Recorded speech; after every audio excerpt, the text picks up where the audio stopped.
Hi, good evening, and apologies to anybody expecting the live video. A few technical issues with that, so apologies for that. But with us today, myself, Russell, and Beth, co-owners of RB Waters Estate Agents. Roger Robertson, Unique Financial Planner, who was on the last question and answer session. And our guest today, we're delighted to have Toni Griffiths, aka the Good Surveyor. Welcome, Toni. Thank you. Because we're not going live, so we're not having the questions coming in. We're just going to have a little bit of a chat. Certainly the last few weeks of the property market in general have been a bit of a crazy period. Lots of changes, lots going on. Fair to say, lots of negative press about all things that are going on. But we're just going to take this opportunity to have a little chat about ourselves, about what we think is happening in the marketplace. Toni's going to give us some valuable insight into surveys. Roger will give us some useful information on positive news. Positive news. There we go. That's what we like. Positive news on the mortgage market, and then we'll have a little bit of input into the property market as well. And there's a few questions that I've got to ask Roger and Toni, and I'm sure they'll potentially have some the same. So yeah, Roger, do you want to just introduce yourself for anybody who wasn't with us before? Yes, after Russell said that, so it's Roger from Unique Financial Planning. I work with Russell and looking after the mortgages and answering any things regarding financial when buying a house. And also at the moment, I think having an advisor with you through the journey is more important than it ever has been, due to the recent press about most of the lenders pulling from the market, rates being high and so on. As myself, I'm not tied to one lender, so I have a bit more of an insight of what's going on in the market and who's available and who's not available. But I'll touch on that a little bit later. But yeah, that's Roger from Unique Financial Planning. As I said, we've brought Toni along because obviously we deal with mortgages, we deal with houses, and we always recommend someone getting a survey done. And we work with Toni as well as a professional connection to ensure the clients get a good outcome. And yes, Toni, do you want to introduce yourself? Thanks, Roger. I run the Good Surveyor. We are a surveying company that look after property from the Cotswolds and Malvern all the way down to Bridgewater, but our head office and our main focus is on the Gloucestershire market. We offer level 1, level 2 and level 3 surveys, which we're going to discuss a little bit later with regards to the difference between them. But that's basically the old-fashioned condition survey, home buyers survey and building survey. We also offer help to buy valuations and shared ownership valuations across all of that area. So that's a little bit about us. Perfect. Thank you, Toni. What I thought probably best thing to do, because so people can jump to the bit they want if there's a particular bit they're interested in. If we start with you, Roger, give us an insight into the mortgage market. If Toni, Beth, or myself got any questions, we'll throw them at you. And then once if you want to have whatever time you think is reasonable, then we'll jump to you, Toni, and then Beth and I can finish off with anything that we want to add about the property. Talk to us about interest rates have gone up. We know that. Scary. Everyone says they're sky high. What's the reality? Hundreds of products have been taken off the market. Lenders are pulling mortgage deals. Nobody can get any money. What actually is the truth, Roger? Well, I think first of all, with the way you're saying lenders have pulled from the market, yes, they did pull rates from the market, but that was only for one day. I think altogether there's only about 5 lenders that actually pulled themselves completely from the market, but you've still got 30 odd lenders to choose from. So when the news came out saying the lender pulled from the market, everyone thought that's it, mortgage market's dead. But actually there's only 5 lenders, but the news painted the wrong picture. But the good thing is if you've got a mortgage offer that's in date, let's say, and you've got an expiry date in a couple of months, that's still valid. Lenders have not pulled them off the market, and mortgage offers are valid for about 6 months. As long as you complete within that time, you've still got that rate with whatever it was when you applied for it. Also, if you've applied for a mortgage before the news came out, so you've gone through the application, lenders checking your documents and gone through that process, again, the rate's secured. Because once you submit a mortgage application, that secures the rate. So even if a week later or the next day the rate goes up, it doesn't matter. You've secured it because your application's been submitted. And if you've submitted that application, secured that rate, if you say for instance the house that you've secured, you're planning to buy, say something goes wrong with You've it. stolen my question. Sorry, Tony. That's why I got jumped in. mine, I have to think of another one. If you then buy something, can you just switch the application to your next house? Yes and no. It depends on the lender you're using. So, for an example, with Nationwide, if you start changing the property, the address, or anything about it, you've got to start again. Okay. There's most lenders like Santander and that where you can just send in a memo or completely change your property details, and they'll just do a revaluation on that house instead. So you still secure the rate. So what I would say, if you're going through an advisor, speak to the advisor, see what they recommend on doing, and they'll know what's the best option. If you go directly to your bank, the best thing to do is speak to your bank directly and find out what the best option is. But yeah, usually you can just change it, but just make sure the lender you're using allow that without going back to the market. And what are you seeing at the moment with us surveyors don't like the term down valuation, which is an incorrect term, but Yes. how are you finding that process? Are you getting lots of applicants that are being told that the house isn't worth what they want to buy it for? I've actually, I've done about 8, mortgage applications, let's say, in the last week. I've had a valuation, and not one of them have been downvalued. I think the valuation is still holding out. I've not had any issues with down valuations in the last kind of months, let's say, for a long time. But again, what happens in the next kind of couple of months, we don't know. But at the moment, no issues. And what's happened with the affordability calculators with the cost of living rises and energy? Because I think that people are a little bit worried that they're going to have less cash in their pocket. So the good thing is they also have been impacted, but then what lenders are doing, they're bringing out various criteria, let's say, to try and boost affordability. So obviously cost of living, so the way the affordability calculators work, they depend on which lender you use again. Some affordability calculators, you've got to put your gas in, you've got to put your electric in, you've got your council tax and so on. But what some lenders do, they use ONS data, which is statistics based on an average bill across the UK. So they build that into the calculator, which then comes out with affordability. So yes, that's having an impact. So if you've had an affordability check, let's say in the last, even just 2 months alone, and you're still looking, you might want to go away and recheck that, just to make sure it stacks up. There's a lender at the moment that could go up to potentially 5 times income if you're a first-time buyer, never owned a house before. But obviously there's an income criteria. If you're buying on your own, you got to earn 37,000. If you're buying as a couple, you need 50,000.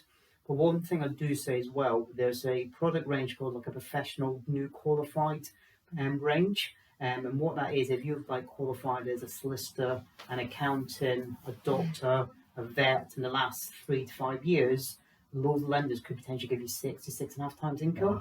Wow. The reason why that also with those professional jobs, you're first year qualified, you might be on a low salary. As you get more experience, the income will go up. So again, if you think, well, I've qualified 2 years ago, I might not be valid. Again, speak to an advisor, see what they say. But again, there's ways that maybe if you go to a normal lender that doesn't have that range, you might not get as much as going to another lender. And one thing I'll say as well about remortgaging, because whilst interest rates have gone up, they have been going up since December last year. So when the news came out, it wasn't really news, let's say, because the rates have also been going up for a while, but also the rates are going to keep going up. So like at the moment, they're around between 4.5 and 6.5, maybe 7, depending on where you're going. So if you're looking to remortgage, what I would say is you've got remortgage in your fixed rate. So when you apply for a mortgage, you'll get a rate. If it's fixed, it will have an end date on it. And it's not the date when you bought the house 2 or 5 years ago, or probably just have an end date. It doesn't matter when you bought it. So have a look into that with your lender, see when that fixed rate's coming to an end. If it ends in the next 6 to 9 months, get in there now, start thinking about remortgaging, get a rate secured as well. Because what a lot of lenders are doing now as well is if you're with, let's say, Barclays, for an example, when your rate ends in 6 months' time, they allow you to switch today. But then, go on. And then, but the good thing is, if that rate's higher than what you're paying now is, what you do is you select a date after the fixed rate. So, for an example, if your fixed rate ends on the 31st of March next year, you can make sure it goes in place on the 1st of April. So you can secure it today, but it doesn't enforce till next year. Yeah. So you kind of, a lot of lenders are coming to the market and giving that opportunity. But yeah, massive thing at the moment. If your rates come up to review it. My question is, before you jump Yeah, in there, that's all Russell, is extensions, mortgage extensions. Obviously, we see it a lot where people are like, "Wow, if I don't get in the house by such and such date, my mortgage is going to end, and I can't get the new rate." Yes. So how talk to me about that? Yeah, so if it's a new build, usually they're valid for 12 months, and it might give you a little bit longer because new builds at the moment, there's a lot of delays. But a lot of lenders at the moment are not willing to extend mortgage offers beyond the 6 months. And the reason for that, 6 months ago, you think with the interest rate of 6 months ago, they're 2 or 3% more. Yeah. So the lenders are like, well, we can't really give you an extension. There are a couple of lenders in circumstances you might get away with it. So, for example, if someone's, but they're buying a house, but that person's dying, it's gone through probate, for example, the lender might say, look, that's not your fault. Fine, we will allow a bit of an extension there. So again, so it's not just certain lenders that do it, or certain, that it's case by case. Yeah. And depends, usually it needs to come from the solicitor, and an advisor can't usually request an extension because the solicitor will understand how far away that is from completion. Yeah. Because we also, with an advisor, we're not involved in the legal side of things. So in the solicitor, in a way, can have a conversation with the lender and say, look, we're 2 weeks away, we're a month away, do you mind if we can extend it? If it's a month, most lenders are like, yeah, fine, whatever. But there's also some lenders, when it says, it ends the 31st of September, for an example, they will automatically extend it without the client knowing. So you might want to check that. So, for example, we had Halifax. They had offers valid up to the 31st of September, but what they've done is automatically give it another month until the end of October. So again, we're getting this news a lot from lenders saying, actually, because lenders are so inundated with applications, what they don't then want to do is do an extension on top of it to increase their SLA. Yeah. So they're like, look, we'll just have another month off. Yeah. I'm just going to pick you up on one thing there, Roger, because anybody watching it, I'm sure will probably listen and have a chuckle to it. Yeah. You're doing very well to get lenders to give mortgage offers to the 31st of September. Yeah. Because last time I heard there was only 30 days in September. Yeah. So sorry to point it out, but I'm sure somebody out there probably listens. So speak to Roger if you want an extra day in September. Roger was only checking you were aware. Yeah. It's been a long day. You've got to say things like this, make sure the listeners are listening. Absolutely, it's a quiz, isn't it? At the end, So- I've got some marker. Yeah. If it would have been live, somebody would have put a funny comment on Yes. But yeah, it's always, again, review where your mortgage offer expiring. As you said, if it's coming to an end, start putting pressure on people because also, the rates are going up. So, yeah. I know you said that people can't have their mortgage offers taken away from them, or if they've gone through the application process. But if there's an announcement about another cost of living increase, let's say, the energy cap or whatever changes, is there any way that the mortgage lenders can come back and say you can't afford that anymore, or that you've got to now pass another bar? They can, of course, as also I'm basing on this information on today's market, but of course things can change next week. Obviously, we've got the fiscal events being brought forward as well to the 31st of October. Again, we don't know what's going to happen to that. I'm sure you guys might discuss the stamp duty changes as well, so I'll save that for you guys, which is actually that stamp duty change has actually made it a little bit busier, I would say, because also now if you can save money in stamp duty, the increase in your mortgage might be, well, we'll keep that money aside to factor in the higher payments. So we don't know what's going to happen, let's say, Tony, but yes, it can happen.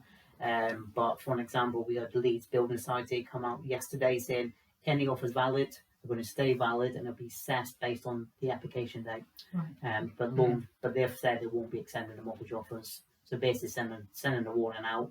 You've got 2 or 3 months left on it. You don't complete by then. You're going to start again. So it's just the lenders are trying to work with us as advisors, so we can be in the front of people's minds, so we can then get out to our clients and say, look, we've just been told this. I know you've got 2 or 3 months away. Let's work together to push it through. As we do what with estate agents, we work with solicitors to try and push things to say, look, we've just been told this, FYI, so everyone knows there's a deadline now. It's positive though, isn't it, that the lenders are actively trying to support the market, where they could take a completely different attitude and become really risk averse and stick their head in the sand or start pulling, juggling what they can. So I think it's really positive that your experience isn't doom and No, gloom, it's as you definitely say, not. like it says in the papers. Mm. Especially with first-time buyers, it's just a real worry as well for them. Absolutely, and that's the thing. When I saw the news about the lenders pulling from the market, that's all it said. And then on paper, you're like, well, no one can apply for a mortgage then. But there's only 5 lenders. You're like, come on. It's like your typical story about anything, isn't it? Yeah. You get the headline and people just jump on it and then Yeah. just make that assumption until you Yeah. actually read it, and then it's actually not what the headline says at all. No, So especially one thing I've been asked quite a lot is about 5% and 10% deposits. There's still plenty of options around that. So if you're a first-time buyer, you see you've only got 5%, you don't think you can buy right now because the lenders are pulling. It's not the case. There's still plenty of options with 5% deposits. Lenders are really, trying to push this as well. So again, if you've got a 5% deposit, come and speak to an advisor, come and speak to me, or go directly to your bank and speak to them. But there's plenty of options around there with low deposits still as well.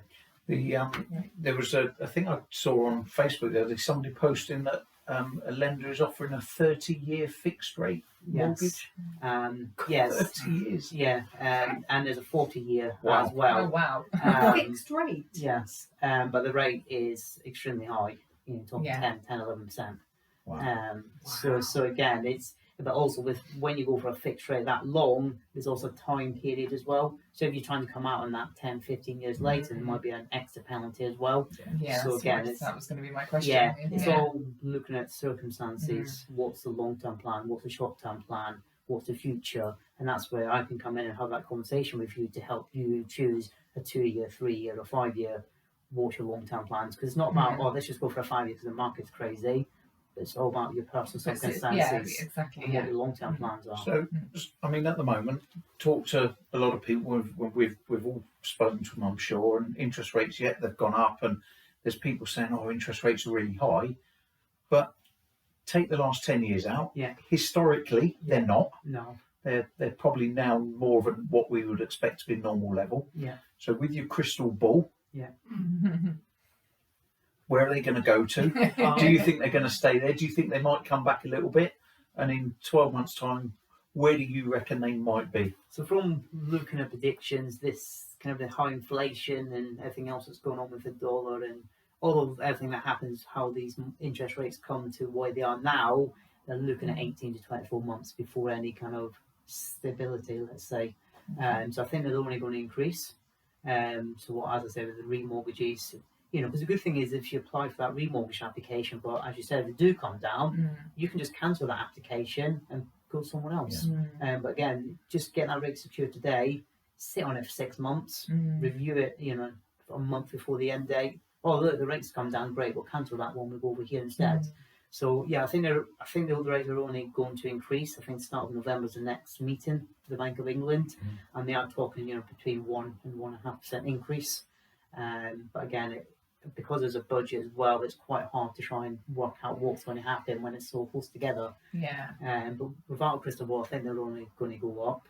But I still think there's a huge demand for buying. People always need a home and get a bigger home because they've had children or children have moved on. So yeah, There's still people who have realised needed to move post lockdown yes, and haven't been able to find anything or keep missing out. And those people's circumstances haven't changed. Their need to move is still there. Yeah. And there's so many of them that whilst rates have gone up, I think the majority of them probably realise that these are the rates and they've got to do something, and they are still going to be, and that's what's certainly keeping the property market ticking over. One thing I would also say, that looking to buy, so just sit down and look through your bank statements. What are you spending per month, and what can you actually afford?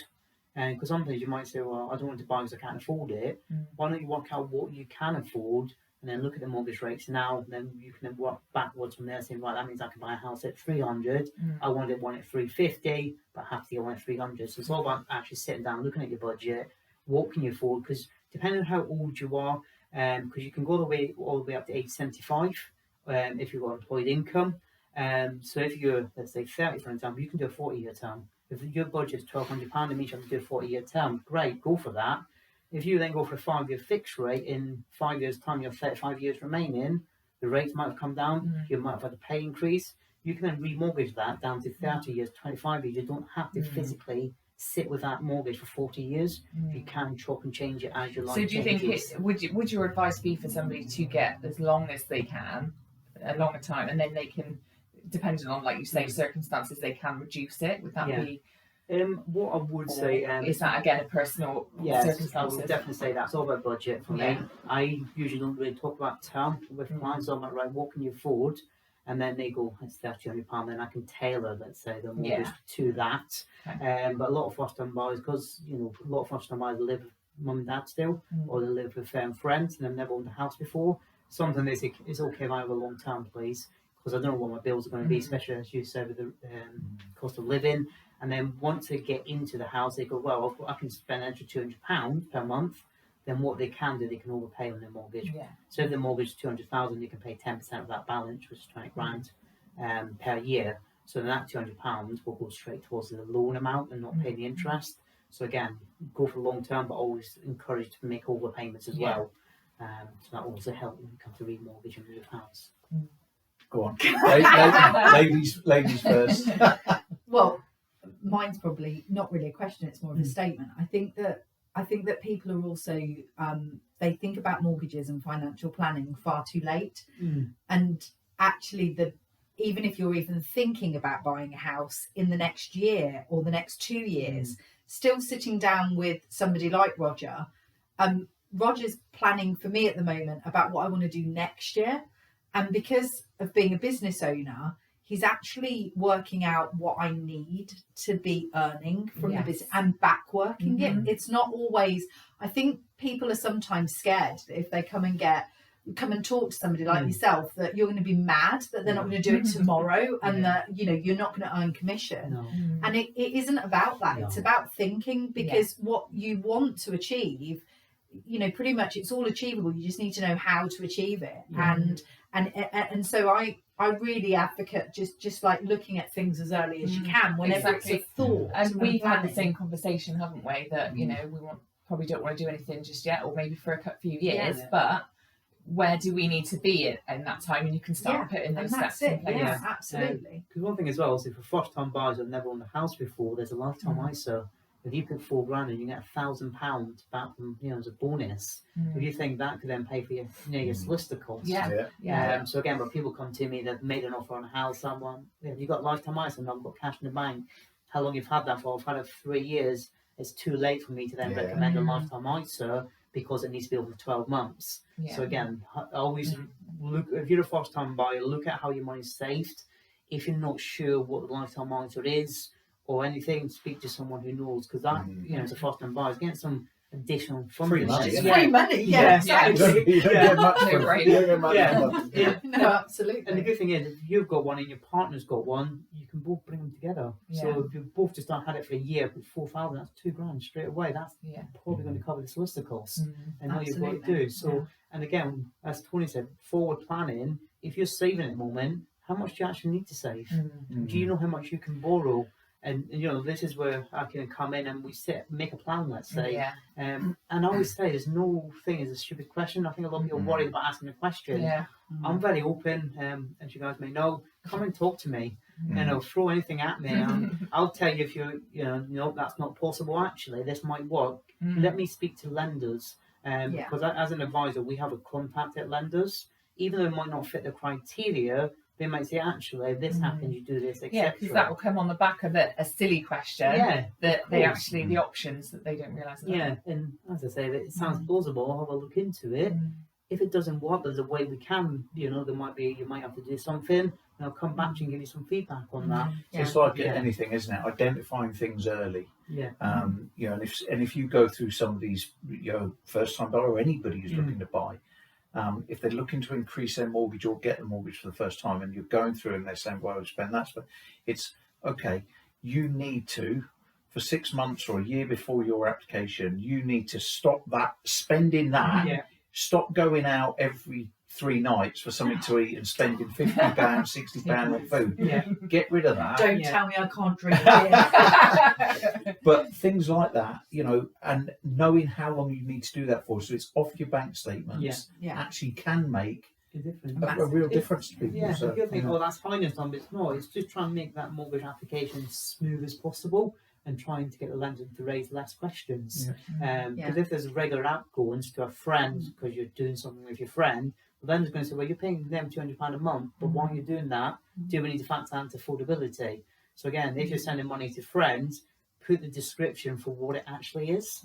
Don't just say money, because they're like, well, that's been going on for the last 3 months. Yeah. It's raising questions. And I know a lot of people think it's funny, but it's silly. Descriptions like sending friends money, but just when you're looking for a mortgage, make sure it's kind of what the actual purpose. Don't put wink faces or anything else. Just put straight what it is. The lenders then can see that, oh, know what that is, and move on. Yeah, I think my favourite story with you, which is a personal one, which I'll share with you all, is that, He's sitting there.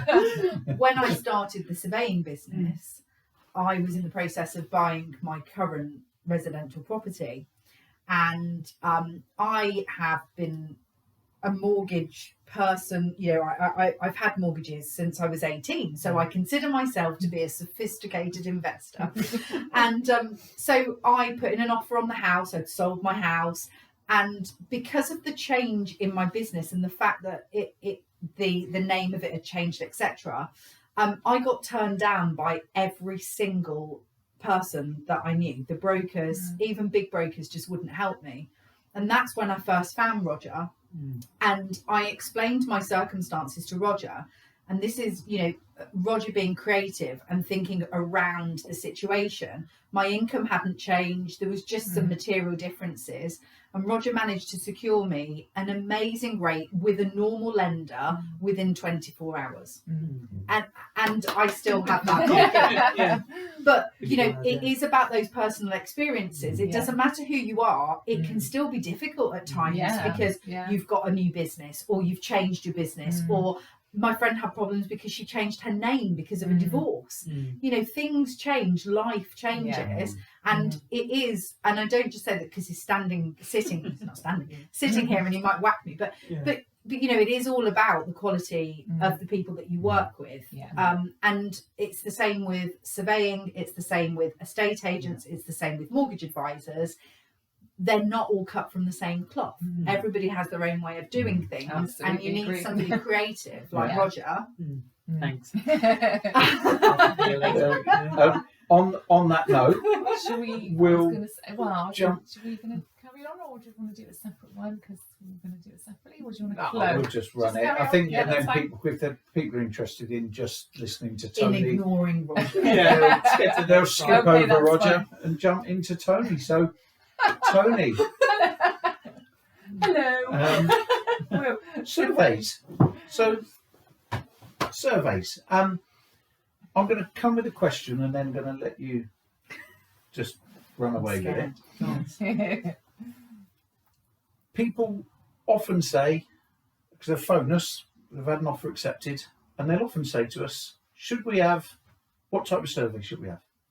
Because there's different ones, and our stock answer is always, well, what you want to do is you want to speak to a really good surveyor, let them explain the differences, because they'll tailor it to maybe the property, Yes.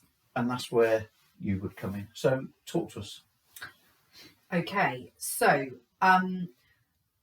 recently Rick's changed the names of all of the Rick's? surveys. For our audience, just in case. The Royal Institute of Chartered Thank you.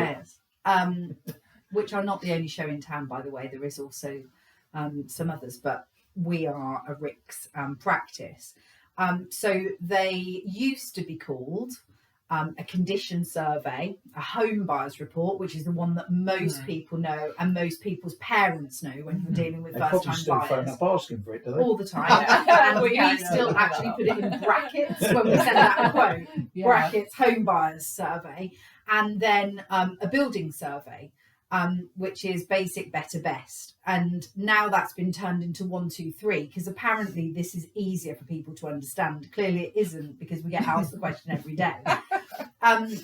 So fundamentally, from a surveying point of view, when we go out to do the survey, whether you're having a level 1, a level 2 or a level 3, the actual survey process and what we do on site doesn't vary that much. I think people think that because there's the confusion with what a mortgage valuer does and what we do, that somehow the quality of the survey is different, and it isn't. So there are a few little nuances in what's done and what isn't. So on a level 1, on the actual survey, and not all surveyors are the same, you likely won't get the drain covers lifted, and you may only get a quick brief look in the loft space. So it is slightly watered down, but only a tiny weeny bit. On a level 2 and a 3, the only difference between those is that on a level 3, we run the taps and we watch the water go through a drain. And on a level 2, we don't watch the water go through the drain. Apart from that, they are fundamentally the same process for us on the ground. The real difference is when it comes to the reporting. So the standards suggest that a level 1 is for houses that are probably built in the last 10 years. And are of fairly standard build. So they're either a timber framed house or they're block and brick, and that they haven't been altered significantly. So they are pretty much as they were built. The home buyers is a bit more level 2. Is more of a catch-all for a majority of houses. So that is any house back to around 1850, as long as it is a fairly basic construction. You know, it's not been made out of cob or wattle and daub or something. You know, if it's just a normal house, so, you know, we're full of Victorian terraces in Gloucester and that type of thing, those are all fine. Again, as long as it hasn't been extensively changed. So as long as you can still look at it and the floor plan looks like it should, maybe they've put a little kitchen extension on, or they might have done some bits, that's still okay for a level 2. A level 3 is reserved for either very old properties, normally where repairs would need a lot more of a descriptive narrative. So, and I'll explain that in a second, or where you look at the floor plan and you go, what is it? Which often happens. You look at it and you think there is no resemblance to the Victorian terraced house that used to be on that plot. So that is the main distinction between the different surveys. And then the write-up is extensively different, because on the level 3 we're expected to write a lot more about how you rectify the issues, and that's why it's reserved more for the older houses, because if you've got a 1900 terrace, most builders can rock up to that house and fix it for you. If you've got a 1720s Georgian house made out of stone, and it might be in a conservation area or it's a listed building, then you don't just want any old builder to rock up and start messing with it. And therefore, when we're writing those reports, we go into what type of mortar you should be using and how you need to actually do that repair. So it is much more in depth. So the real difference is at that end, that report that you get. But I must caveat that the quality of a report is heavily based on the surveying company that you get. And if you are at all sort of like curious or worried, you can always obviously check people's testimonials and their reviews, but you can always ask for a sample report. And specifically on a level 3, I often recommend that, because a level 3 from one company and a level 3 from another are very different. And people are often like, it's double the price, but it's a phenomenal amount of extra work. And there's also a big energy section as well in a level 3. So we talk about how you can upgrade the energy. And with the reports, Toni, and this is obviously completely personal to you and your company. To most people, when they get a report through, most of it don't mean anything. They don't understand it. I don't think people read them sometimes. Probably not. All that effort and it's a lot of paperwork, isn't it? It's a lot of paperwork. Like 70 pages long. So when that comes through, to a lot of people, they come through and they can read it, but not understand what they're reading. No, they just say, is there anything in there that I need to be aware of? And flip to that page and absolutely. Is it?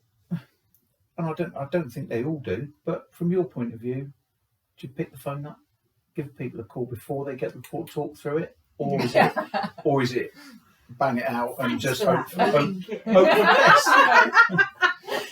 So we're certainly not unique, but we do offer that service. So the surveyors that work for me, and obviously myself when I'm out on a survey, we will phone the client on the evening. We normally do it after hours. If they're first time buyers, we like to get their mum and dad involved, or whoever it is that's helping them in the purchase. Yeah. Some people have their builder on the call. You know, we're cool with all of that. And then we are on average on the phone for about an hour on that evening. And we pretty much go through our notes from start to finish in the sections of the report. So, you know, the report runs chimneys, roof, walls, rainwater, any surveyors watching, and windows, doors. And we go through it in those sections. And the whole purpose of that is that although things can change a little bit once we've reflected on them, on the majority of surveys, you know, we can preempt what's coming in that report. And that means when they do get that 70-page report and they're looking at it, they're not overwhelmed. The other thing that we're really keen on is not using difficult words. You know, if it's the bobbly bit sticking out at the end, we call it the bobbly bit sticking out on the end. And to be fair, sometimes I don't even know the name of it. So I always say to the staff, it's like, if you don't know what it's called or they won't know what it's called, describe it, because it's really difficult if you're saying to somebody that need to fix something. Some surveyors on a level 2 don't even put many photographs in. If you haven't got a photograph and you've just got a big word, it's really hard. So we try and explain it on the telephone. We do put in photographs. We do really cool, I do pink lines on my photographs, a circle, things I put big arrows. But we say that once you've had a survey from us, you're part of the family. So we're like getting calls all the time and pick up the phone, ask questions, because it's such a daunting process. And the last thing we want is for them to get this like huge War and Peace and not read it once they've spent their money on it. We want them to and not be able to speak to understand anybody. it.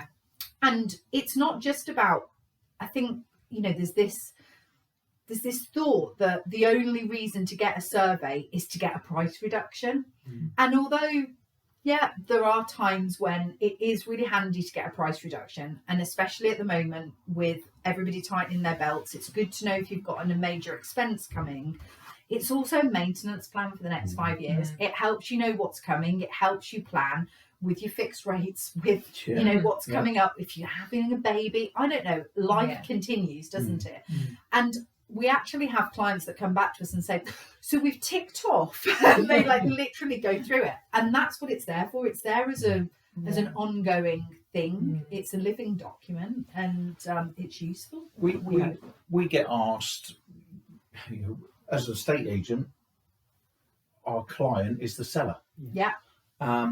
So buyers will come to us, have their offer accepted. Should I have a survey done? And to be fair, $1 million question. we would always say, well, ultimately it's your choice, but you're spending an average property price in Gloucester of £282,000. That's your money.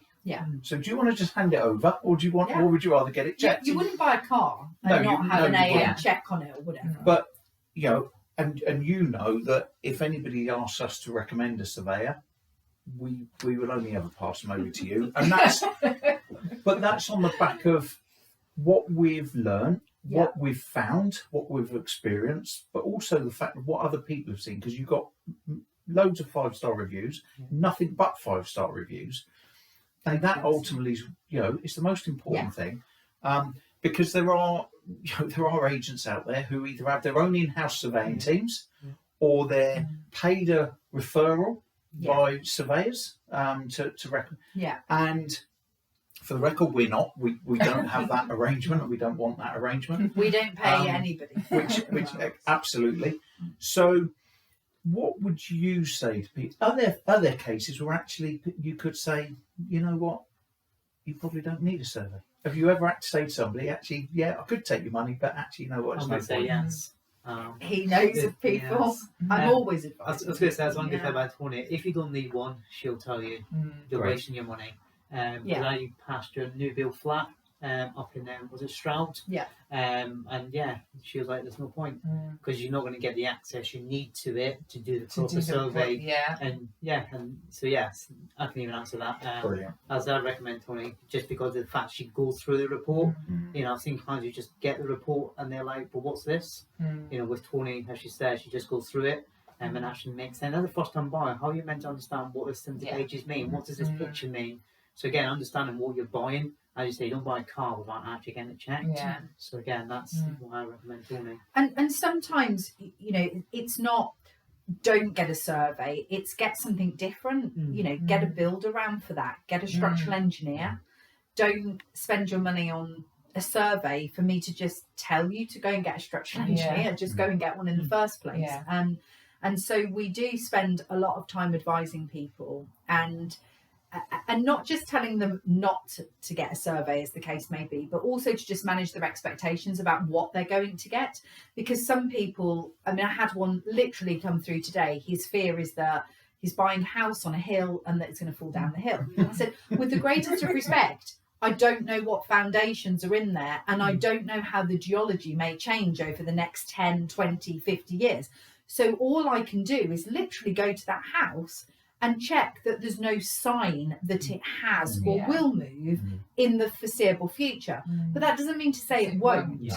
And he actually said to me, he said, "And what insurance do you have in place should it fall down the hill?" And so you have to manage client expectations. I actually said to him that if that was his major fear, that it wasn't best for him to get a survey from a surveyor in the form that he was looking at, but to maybe get a geophysical about the land and about the landslip potential, and to get a structural engineer to review, because it was a fairly new house, to actually review the plans and to comment on the quality of the foundations given, you know, the structural loading. That's way out of the scope of a survey. But I could have easily have just quoted him £1,000 and rocked up and done it. But that's, to me, that's not my job. And I'm really proud of what we've achieved and what we stand for and who we are and what people think of us. And it is because I am just brutally honest. But same. Yeah, she is. I think, well, in fact, you are brutally honest because, anyway. Your insult to me and what you're right, but I'm not sharing it. Mate, you look worse than me. Absolutely. And I think all of us sat here, and you use the phrase managing people's expectations. I think all of us here can relate to that. Across the board. Buying a property, selling a property, getting a mortgage, getting a survey. Managing people's expectations, because they're not just going to turn up to view a house and be the only person wanting to buy it. They're not just going to say to the lender, "Well, we want to borrow £200,000," and the lender's just going to say, "Yeah, there you go." And similarly, if somebody's buying an old house, they're not going to expect a survey to come back and say, "Yes, just like a new build." So, but explaining that actually before they get to hear it is so important. We don't like to use the, you know, about it's the way it should be for a house of that age, but in context, that is kind of what you need to explain to people. That one of my favourite lines is that it is actually try and find another one, because you'll find another one that might not have that problem, but it will have another problem. So it's about being confident enough, or maybe just, I don't know, gobby enough, honest enough, to be able to have that conversation with somebody and say, "Look, I know it sounds horrific, but it's not actually that bad," and putting their mind at rest and saying, you know, okay, it's this one hasn't got particularly great electrics and you're going to have to upgrade them, but it had a new roof 5 years ago. They kind of, you know, it's about balance. And as you say, even new build houses aren't perfect. You know, so it is just about understanding as well the risk level. You know, there are lots of risks in buying a house, but any house would have risks, and it's just about understanding what you're buying and appreciating that that nothing is perfect, as you say, but a lot of it's about trust. And I think, you say about managing expectations and what we all have in common. The other thing is that we all have in common is that we are honest to the point of we probably give business away because of our honesty, because you won't overprice a house and put it on the market sky high, because I won't take somebody's money when I'm not going to meet their expectations, and because you can't, magic a mortgage out of the air for somebody that is just not mortgageable.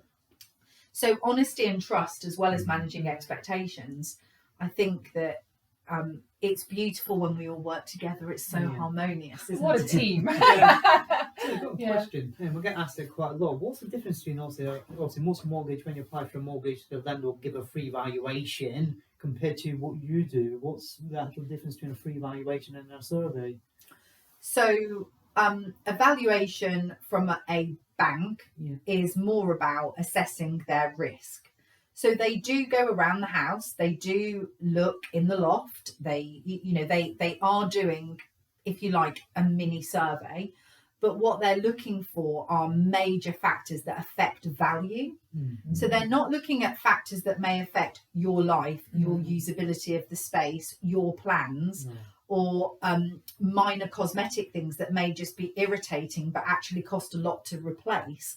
They're just looking for, is it subsiding? Has it got excessive damp? So that's sort of what you get with the mortgage valuation. And as you're aware, Roger, and you guys will be, at the moment, a lot of them, there's not even a physical person that goes to that property. So the difference is that on even a basic house, it could be a 2-bed terraced house, the surveyors are in there for at least 2.5 hours, sometimes longer if the house has got problems. And we are there to open every cupboard and looking every nook and cranny, because we're there for the person buying, not for the bank's risk. So that for me is the major difference. Like, people say, why do I need a survey? It's like you went in there for 15 minutes, planned whether your sofa will fit, thought about what Dulux colour you wanted on the wall, and walked out. You've bought a house. We're going to go in there and we don't care where your sofa's going to fit. The emotion, there's no emotion in it. Yeah. It's very, people go and look at a house. And so many people make a decision about a house with their heart. Their feeling, they love it. They walk, I love it. I can just see my sofa there, and I can have my Christmas tree in the corner. All and of that's those so things. important. It is so important. But if you've got your sofa with no roof above you, Or you put your sofa, and when you go to pull it away in November to put your tree up, you realise that the back is all mouldy because of water. So it is, and I think again it's a good point that you make, and really important for people to realise that free mortgage valuations, they're great, but it's for the lender. It's the lender protecting their money, their interest, not so much you. And one thing I'd like to add to that, if you are wanting a survey, don't go through the lender, because that report, if you go to instruct the lender to do it, the report will also go back to the lender as well. So that means the lender will get a copy of that report. Okay. If they see a little something on there that makes them uncomfortable, then they can just pull it. That's great advice, that is. So that's why I would say, because also again the lender's trying to protect so their money.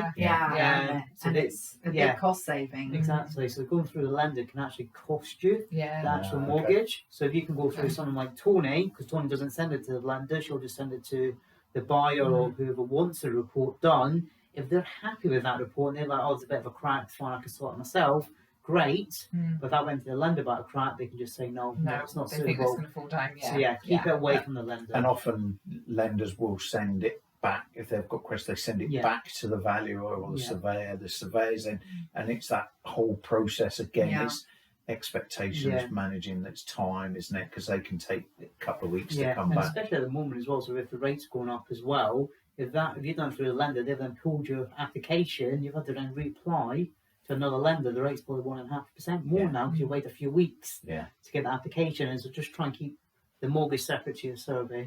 That's what I would say. Great. Anything else you want to throw in, Toni? No, come on, I want to hear about the market. Property market. I'm excited as well. We're on the edge of our seat. Oh no, I'm going to definitely leave that with you. Okay. Well, again, we're going to go back to the newspaper and the TV, and Right. it's all doom and gloom, isn't it? Property market's crashed. The simple fact of the matter is that it hasn't crashed at all. The market's probably just returned to a sense of normality. We've had a crazy 2-year period, Yeah. unprecedented in property market history, I'd go as far to say. But actually now we're just a normal market. Back to normal. Properties are still selling. There's still a shortage of property. There's still a high demand. But there's been some changes, I think, on the back of that. So whereas over sort of the last couple of years, you'd probably think, okay, the property's worth that. People were putting it on at that, and then it was selling at that. Yeah. We've sort of gone to, okay, it's worth that, put it on at that, and people have either got that or sold at what it's worth. We're probably now in that stage that, look, if your house is worth £250,000, put it on at £250,000. Yeah. Don't try and be greedy. Don't go chase, and it's a phrase, chasing the market. You know, you don't want to be that person who's got to find 4 or 5 weeks down the line you're dropping your price. Put it on at what it's worth. Get it out there. It will look good on the marketplace because there's still plenty that are going to look too much, and you'll probably get good interest and sell. So sensible pricing, your property will still sell. There's plenty of people out there at the minute who still need to move. There's people who tried to move during the pandemic, haven't been able to.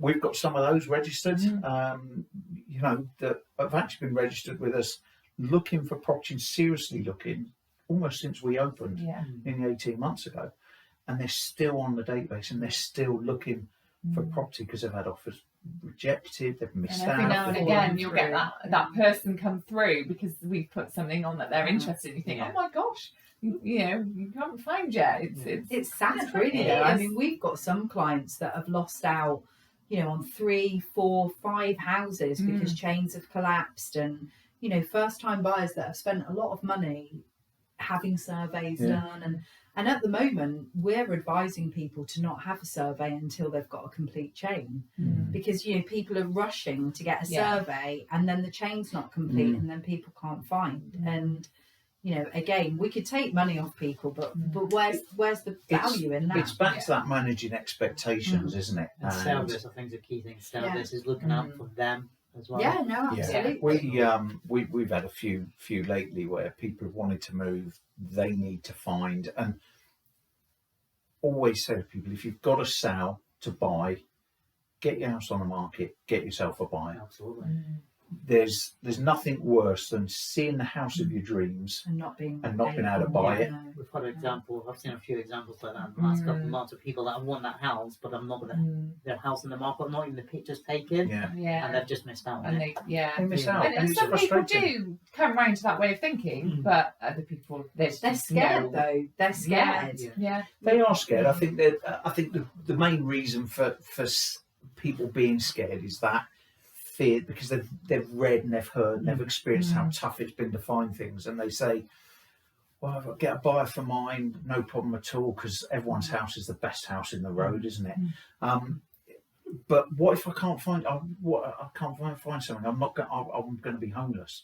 Simple fact is, you're not. You're never going to be homeless. You're not obligated. You're not legally committed until you exchange contracts, and your solicitor wouldn't let you exchange contracts unless they knew where you were going.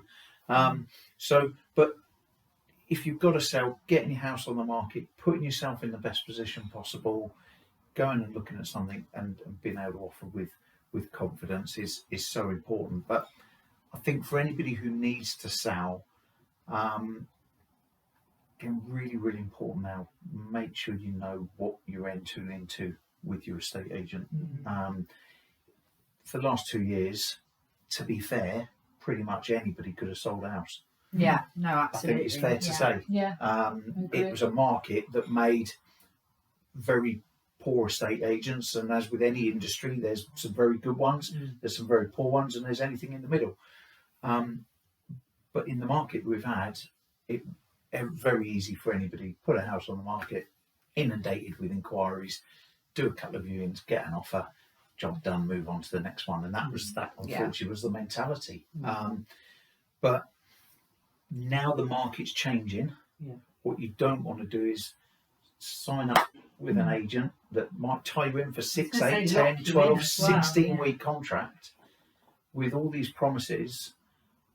4 weeks down the line, your house hasn't sold, you've not had many viewings, You haven't heard from you your haven't heard estate what's agent. going on, and you think, I'm going to pick the phone up and call them, what's going on? Well, nothing, there won't be any interest, you need to drop your price. And you think, well, you told me it was worth that. I think that's the problem, isn't it? Is that people overlook the honest agents sometimes because they want that higher asking price. Yeah. And it's really easy for anybody to go out to anybody's house and say, well, I think it's worth 250, but put it on at 285 so they get the job. Yeah. Then, as you say, you're tied in. Yeah. And the reality is that it was never, ever, ever going to sell at that price. And it's infuriating for you guys looking at that. Very. And it must be infuriating. You've got people coming to you wanting to borrow more than they probably can because they've seen their dream house and blah, blah, blah. But I think that it has shifted now, and it was completely a seller's market. And now I think it is shifting to be more of a buyer's market if you're in a good position. And I think it's becoming more equal now, isn't it? Definitely. The balance is being adjusted. The balance is definitely there. And it comes back to that expectation again. If you want to sell, you've got to be realistic. And still, I don't know why people are worried. If there are two people fighting over a house, and it will still go for more. If people want to bid more, they'll bid more. And actually, if you price it right in the first Get place, the interest. the likelihood is that you are more likely to eventually sell at a better price than you would if you inflate it. And then you're fighting to try and find a buyer. You probably will get a better price at the end of it. But I think there are still, say, we talked about people who've been looking for a while. There are things that I think buyers can do to help themselves. That's a really, really important one. We speak to every buyer registered every month. We try and call every buyer that's registered every month to make sure their requirements up to date. And we've certainly noticed a lot of changing. And that can be any number of reasons. Some people are lucky that they've been able to now borrow more money because they've had pay rises or whatever the case may be, inheritance, so they've got a bigger deposit. But similarly, there's people who, because of the rates have gone up, because their payments, they want to keep their payments the same, so their requirements have changed. So instead of wanting, they'd love 3 beds, but actually they can make do with 2.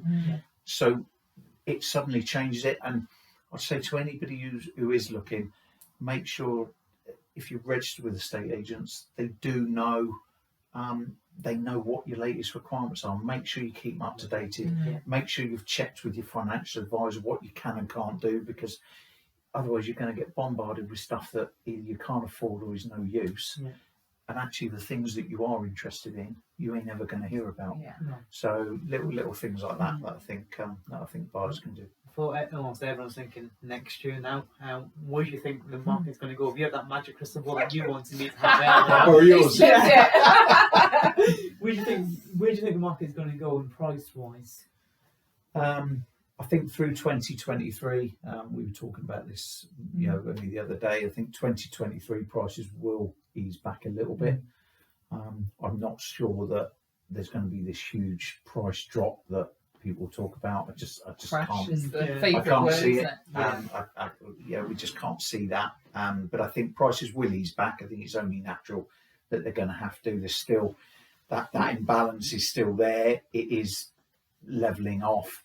And it will then go, the other way and become very much more of a buyer's market. And at that point, sellers who've got to sell or who've got to move for whatever reason, they'll probably just start undercutting each other a little bit, which will force the prices down. But actually, beyond 2023, I think they'll probably then start easing back up and probably get up very quickly to where they are currently. It's got that normal sort of rise, steady, and then go up again, isn't it? It's about levelising, isn't it? It needs to come back down to levelise. Some areas have gone really way high, and when you're and when you're looking at things, some areas have really peaked, and those probably need to come back down a little Yeah. bit. But I don't envisage us having like any form of major crash. No. I don't think we will. And I Or think have an important- adjustment. Yeah, I think the important thing for anybody looking to buy a house is to look at it. You know, you buy a house. Generally, you buy a house for a longer term. Yeah, You buy it because it's where you want to live. for a home. They Yeah. shouldn't. Yeah, you know, you invest in property, Tony, and great. And there's lots of people who do that. Still, the majority of people, the house is their home, and they buy it It's long because term. they want to stay there Yeah. for long term. And if you're going to do that, to be fair, you're not gonna lose out. You're not going to lose out on your property value No. over the period 5, 10 of your years, ownership. maybe. Yeah. Yeah. So And that's the thing, you know, you don't buy a home, as we said earlier, life does go on. You're not going to buy that house, stay there for 6 months. Obviously, circumstances do change, it might happen, but as the majority are going to be here for the next 5, 10, 15 years. As I said, life goes on. But also, if you're looking to leave it till next year to wait for this crash that might never happen, the rates might be 2 or 3% more. Yeah. So that price you might save on the Yeah. house, Yeah. you'll be paying the interest on the mortgage Yeah. now. So again, it's As- yeah. yeah, I think that's really important for people to understand. I think anybody who's come into the property market in the last 10 years who's only known base Yes. rate of Like 0.1%, myself, yeah. you know, the reality is that unfortunately that ain't probably going to happen again in our lifetime. Yeah.